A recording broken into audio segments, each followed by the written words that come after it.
Okay, so picture this. You're walking through a famous building. Let's say, I don't know, a grand cathedral, like St. Paul's in London. Or maybe a really meticulously designed museum like the Guggenheim. Mm-hmm. You walk through the rooms, you admire the art, you appreciate the architecture, and you think, wow, this is beautiful. Mm. But then someone, let's say it's the head architect's great-grandson, walks up to you and hands you the original blueprints. And suddenly everything clicks. Everything clicks. It's the moment the matrix sort of reveals itself. You realize that the broom closet is located exactly 17 meters from the entrance, not because it's convenient, but because of some mathematical ratio from 300 years ago. Right, something representing the distance between two holy cities, or, yeah. Exactly. Or the windows are aligned to catch the sun only on a specific equinox. You realize there's a literary architecture under the surface that tells a completely different story than the one you just, see with your eyes. That is a perfect analogy for what we're looking at today. We tend to read ancient texts, and especially the Gospels, as just, well, as linear stories. First this happened, then that happened, then Jesus went here. Right, then he ate lunch. Exactly. But when you peel back the layers, particularly with the Gospel of Matthew, you find a blueprint. You find a structure that is so precise, so mathematically and geographically intentional, it almost feels like cracking a code. And that is exactly what we are doing on this deep dive. We are looking at the Gospel of Matthew, but not just the stories.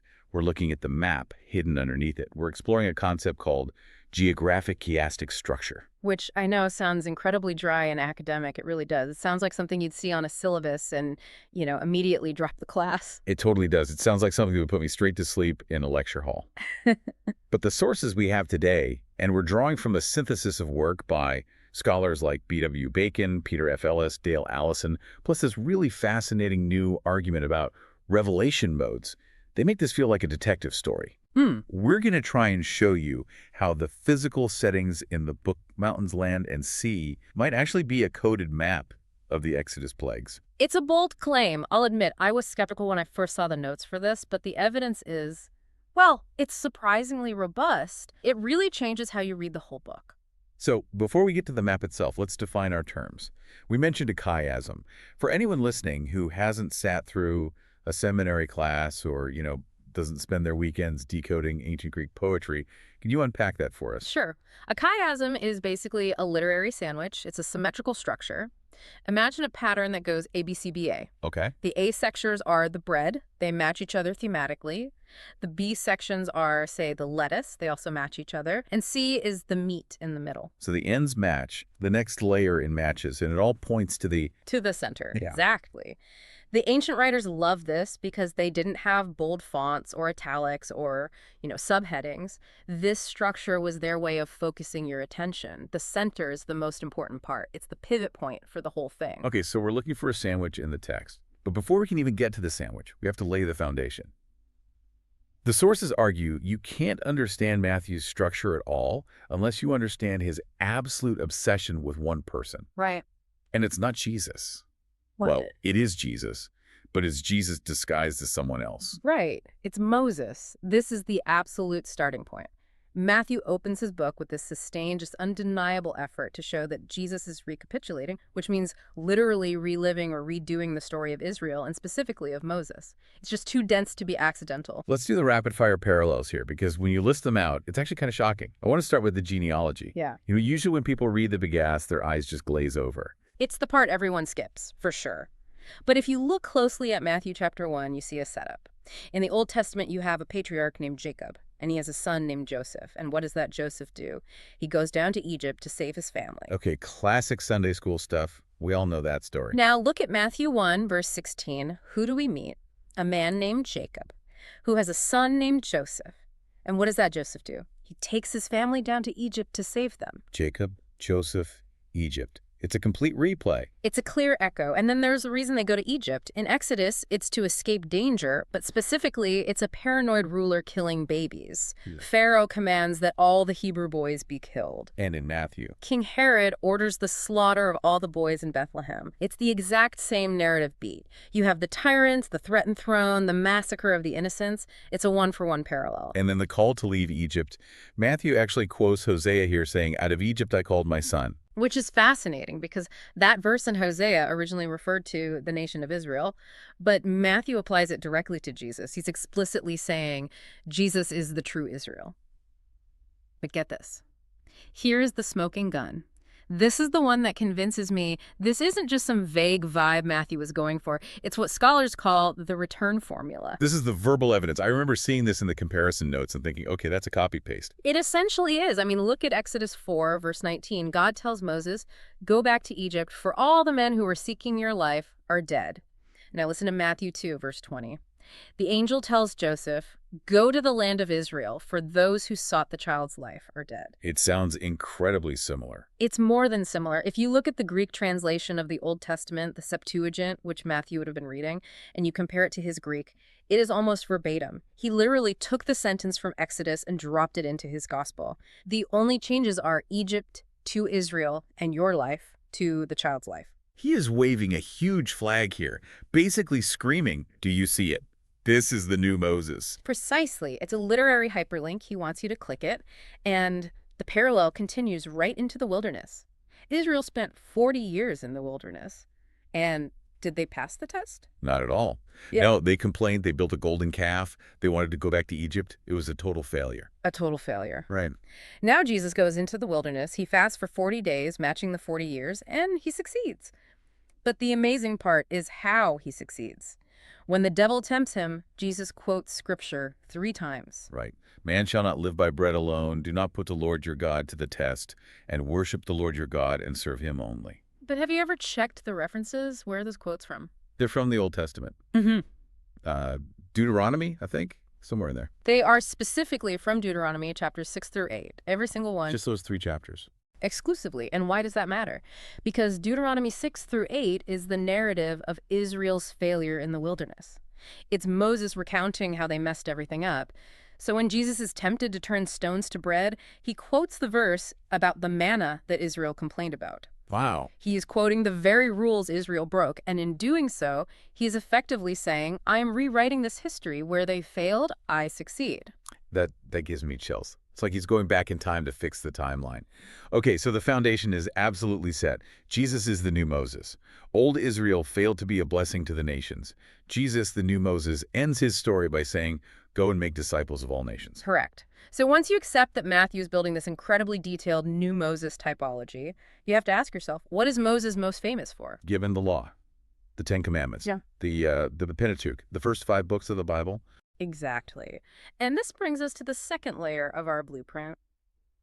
Way back in 1918, a scholar named B.W. Bacon noticed something really interesting about how Matthew organizes Jesus' teachings. He saw that Matthew groups the teachings into 5 distinct discourses or speeches. The 5 pillars, essentially. Yes. And Matthew marks them very clearly with a specific phrase.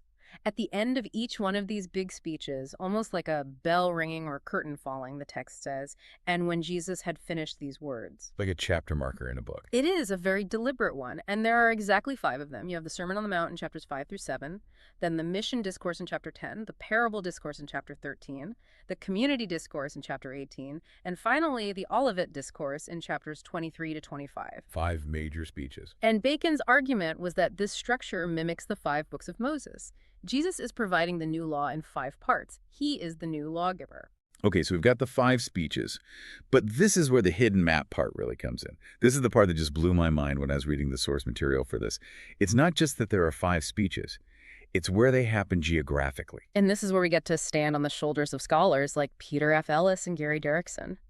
They took Bacon's 5 discourses, and they noticed a symmetry, a geographic chiasm. Let's try to visualize this for everyone listening. Imagine a line going up and down on a chart, kind of like a W shape. Okay, yeah. Let's trace the map. First, you've got the narrative frame at the very beginning of the ministry. The temptation. Where does that happen? On a high mountain. So that's our starting point. Up high. Got it. Up. Then the first big discourse, the Sermon on the Mount. Obviously, that's on a mountain. Still up. Then Jesus comes down. The next discourse, chapter 10, is the Mission Discourse. He's sending his disciples out into the land. So we've gone down from mountain to land. Then we go even lower. Chapter 13, the parables. The text is very explicit. He sat beside the sea. That's the lowest point geographically. Okay, bottom of the W. Then we start going back up. Chapter 18, the community discourse. They're back in a house, on the land. Back up to the land. Then the final speech, the Olivet discourse. He is sitting on the Mount of Olives, a mountain. Back up high. And finally, the narrative frame at the very end, the Great Commission. Where is it? On a mountain. So it's a perfect symmetrical shape. Mountain, land, sea, land, mountain. With the sea as the absolute center point, the pivot. I really want to walk through this map because the sources point out that the connections between the matching pears, the bread, and the lettuce of our sandwich are just incredible. Let's start with that outer frame, the narrative mountains. Yeah. You've got the temptation at the beginning versus the Great Commission at the end. Yeah, this is one of the most profound theological arcs in the entire book. In Matthew 4, the devil takes Jesus to a very high mountain. And what does he offer him? All the kingdoms of the world and their glory. The ultimate prize. The ultimate prize. But there's a huge catch. If you will fall down and worship me, it's a conditional offer from a usurper. He's saying, look, I can give you the shortcut. You can have the crown without the cross. Just bow down to me. Okay, now flash forward to the end of the book, Matthew 28. The disciples meet Jesus on the mountain. And what does Jesus say? All authority in heaven and on earth has been given to me. It's the same scope. All kingdoms versus all authority. It's the same thing. It's the same thing, but notice the inversion. On the first mountain, Satan demands worship. On the last mountain, the text says the disciples worshipped him freely out of love and awe. Wow. On the first mountain, authority is offered as a bribe. On the last, authority is received legitimately from the Father because the mission is actually complete. That is a beautiful set of bookends. It just perfectly encapsulates the whole story. It basically says he won. Okay, let's move one step inward on our map. The mountain discourses. That's the Sermon on the Mount, Discourse 1, and the Olivet Discourse, Discourse 5. These are the B sections of our chiasm, and they parallel each other perfectly. In both, the text makes a point to say that Jesus sat down, which is the formal posture of a Jewish teacher. When a rabbi sits, school is in session. But the tone is completely different, right? I mean, one feels like this warm, inviting speech, and the other one feels, I don't know, kind of like a scary movie. It really is. The Sermon on the Mount is all about entrance into the kingdom. It starts with the Beatitudes. Blessed are the poor in spirit. It's inviting. It outlines the ethics of how to get in and how to live there. Mm-hmm. The Olivet Discourse, on the other hand, is about the consummation of the kingdom age. It's about judgment. And instead of blessed are you, it's filled with woe to you, scribes and Pharisees. It's the absolute flip side of the coin. Blessings and woes. And look at the imagery that ties them together. The sermon ends with that famous parable of a wise man building his house on the rock. Right. The Olivet Discourse uses the metaphor of the master of the house keeping watch for a thief. So the house imagery locks them together. One is about how to build a life, a spiritual house, and the other is about being ready for the owner to return and inspect that building. That's amazing. Okay, moving further in. We're descending from the mountain to the land. We have the mission discourse in chapter 10 and the community discourse in chapter 18. How do these connect? These are both very practical sets of instructions for the disciples, but the direction of focus pivots. Chapter 10 is the mission discourse. It's completely outward-facing. Go to the lost sheep of Israel. If they reject you, shake the dust off your feet. It's all about how to deal with the outsider, the person who isn't part of the group yet. And chapter 18. Chapter 18 is the community discourse. It's inward-facing. It's entirely about life among believers. What do you do when a brother sins against you? How do you forgive? It's about internal maintenance. So you have how to do mission and how to do church. But the key words, the specific vocabulary, ties them together. They absolutely do. Both discourses are obsessed with two groups, little ones and sheep. In chapter 10, Jesus talks about going to the lost sheep of Israel. In chapter 18, he tells the parable of the one sheep that goes astray from the 99. Okay. In chapter 10, he talks about giving a cup of water to one of these little ones. In chapter 18, the little ones are the central theme. Don't cause them to stumble. Their angels see the face of the Father. And even the discipline part matches, doesn't it? In chapter 10, if a town rejects you, you treat them like outsiders. You shake the dust off your feet. Right. And in chapter 18, if a brother in the community refuses to repent after being confronted, you treat him as a Gentile and a tax collector. It's the same principle. Exactly. It's the same mechanic, just applied externally and then internally. It creates this perfect bracket right around the center of the gospel. All right, so we've gone mountain, then land, and now we hit the very bottom of the shape. The center, the sea. Matthew chapter 13. This is the parable discourse. The text says Jesus goes out of the house and sits beside the sea. A crowd gathers, so he gets into a boat. This is the structural center of the entire gospel, according to this theory. And this is where the real mystery comes in. Why is the sea the center? And why, at this specific point, does Jesus suddenly shift and start speaking in parables? The sources we looked at present a novel synthesis here that, honestly, I had never heard before. It connects this geographic spot, the sea, to the structure of the 10 plagues in Exodus. This is what some call the Exodus geographic pattern. And to really get it, we have to dig into the structure of the plagues for a minute. Most people know there were 10 plagues: blood, frogs, gnats, flies, and so on. Right. But structurally, they aren't just a random list of terrible things. They are arranged in 3 groups of 3, with the final 10th plague standing alone. So you have a triad of 1, 2, 3, then 4, 5, 6, then 7, 8, 9. And there's a pattern inside those groups. A very distinct warning mode pattern that repeats in every single triad. For the first plague in a triad, that's plague numbers 1, 4, and 7, God tells Moses, "Rise early in the morning and stand before Pharaoh." It's a public announcement. And for the first one, he meets him down by the water by the Nile. Okay, so mode 1 is public. Morning. Very clear. Then for the second plague, in each triad numbers 2, 5, and 8, God just says, "Go to Pharaoh." It's a direct confrontation, usually in his palace on the land. It's not a public spectacle. It's a direct message to the leader. Mode 2, direct. But for the third plague, in each triad numbers 3, 6, and 9, there is no warning. God just says, "Stretch out your staff." It's sudden. It's hidden. It just happens without any preamble. So the rhythm of Revelation in the book of Exodus is public, direct, hidden, and then it repeats. Public, direct, hidden. Exactly. Now let's overlay that pattern onto Matthew's geographic structure. Where was the first discourse, the Sermon on the Mount? It was completely public. The crowds were there. It was morning in terms of Jesus' ministry. It perfectly matches the morning announcement. Okay, I see where this is going. The first part of the pattern matches perfectly. And where were the second and fourth discourses, the land discourses? Who were there for? They were for the disciples. Right. Go to the lost sheep. If your brother sins, it is direct instruction. It matches the go to Pharaoh mode. It's an inside job. And the center? The sea. The sea is the parables. And what defines a parable, it hides the truth from those who aren't ready to hear it. It perfectly matches the third mode, hiddenness. Wait, hold on.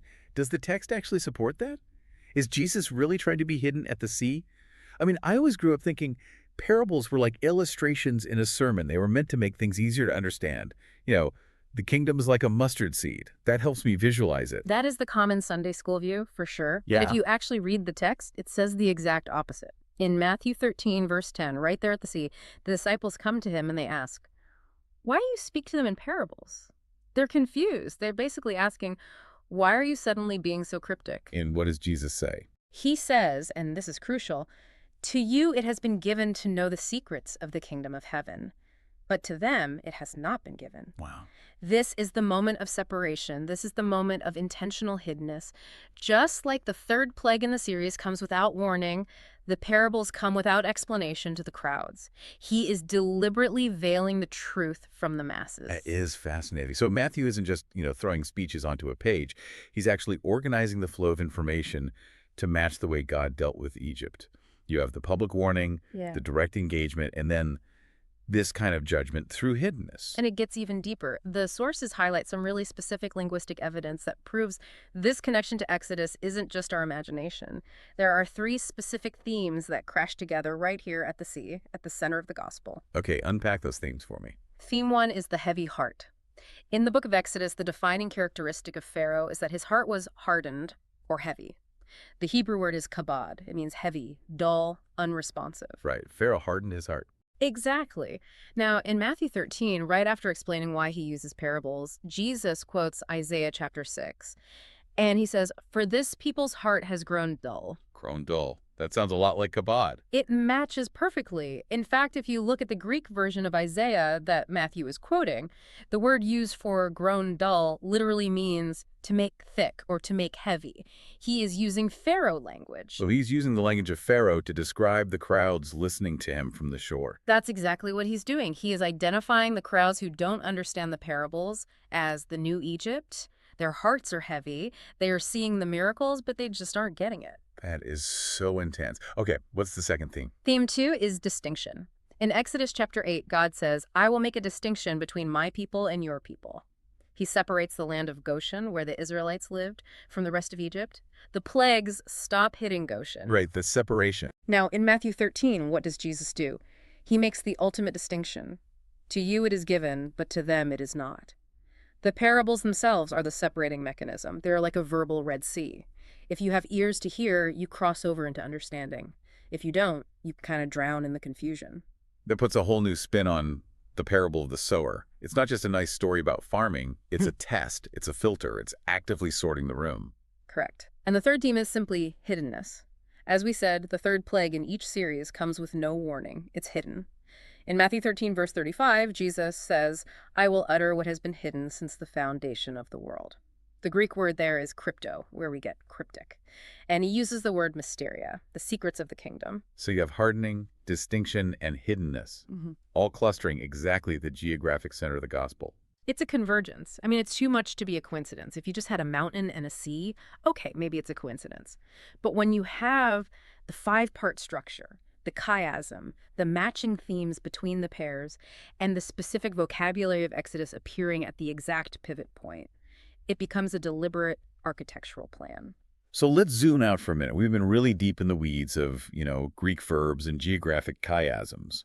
Why does this matter? We have this hidden map. We have Jesus as the new Moses. We have the parables as this moment of hidden judgment. What's the big picture here? Why would Matthew go to all this trouble? The big picture, I think, is that Matthew is teaching us how to read his book. For years, scholars like W.D. Davies and Dale Allison have argued that Matthew is presenting a new Torah. But this structure suggests it's not just a new book of rules, it's a book of formation. It's an initiation. How so? What do you mean by that? Well, think about the journey of the disciple through this structure. You start at the mountain with the sermon, you hear the public call, blessed are the poor in spirit. That's the invitation. Anyone can hear that. Right. Then you move down to the land. You get involved in the mission. You start doing the work. You get your hands dirty. Then you hit the sea, the crisis, the mystery.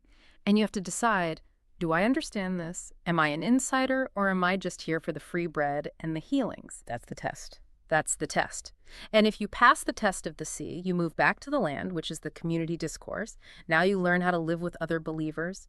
You can only really have a healthy community after you've been through the mystery together.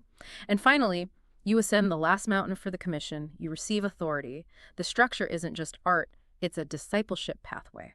That is profound. It turns the gospel from just a biography into a roadmap. Yeah. It means you can't just skip to the end. You actually have to walk the path he lays out. Precisely. And it validates the work of all these scholars over the years. Bacon gave us the 5 killers. Ellis gave us the chiasm. This new synthesis connects it all back to Exodus. It shows that the new Moses idea isn't just about Jesus' childhood. It governs the entire geography of his ministry. It really does challenge the way we read. We usually dip in for a verse here or a story there. But this suggests the book is a monolith. You can't just take a brick out of a wall without the whole building shifting. That's the beauty of literary architecture. Every single piece is load-bearing. So as we wrap up this deep dive, let's just quickly summarize what we've unpacked. We started with Jesus as the new Moses, from the genealogy to the return to Egypt formula to the 40-day success in the wilderness where Israel failed. Right. Then we saw the 5 discourses, which mimic the 5 books of the Pentateuch.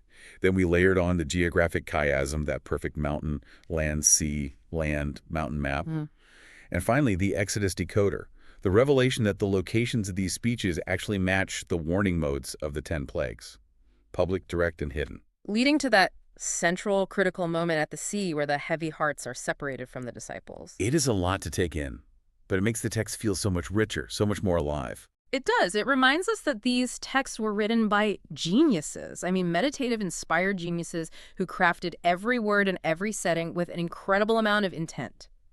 I want to leave our listener with a final thought, a bit of a provocation, really. If Matthew structured his gospel this meticulously, down to the location of the speeches, matching the warning modes of the plagues, what does that say about where we stand when we read it today? That is the question, isn't it? Because the structure itself suggests there is a line drawn in the sand, or maybe in the water. When you read the parables, when you encounter the hard teachings of Jesus, are you standing on the shore with the crowds, hearing only stories?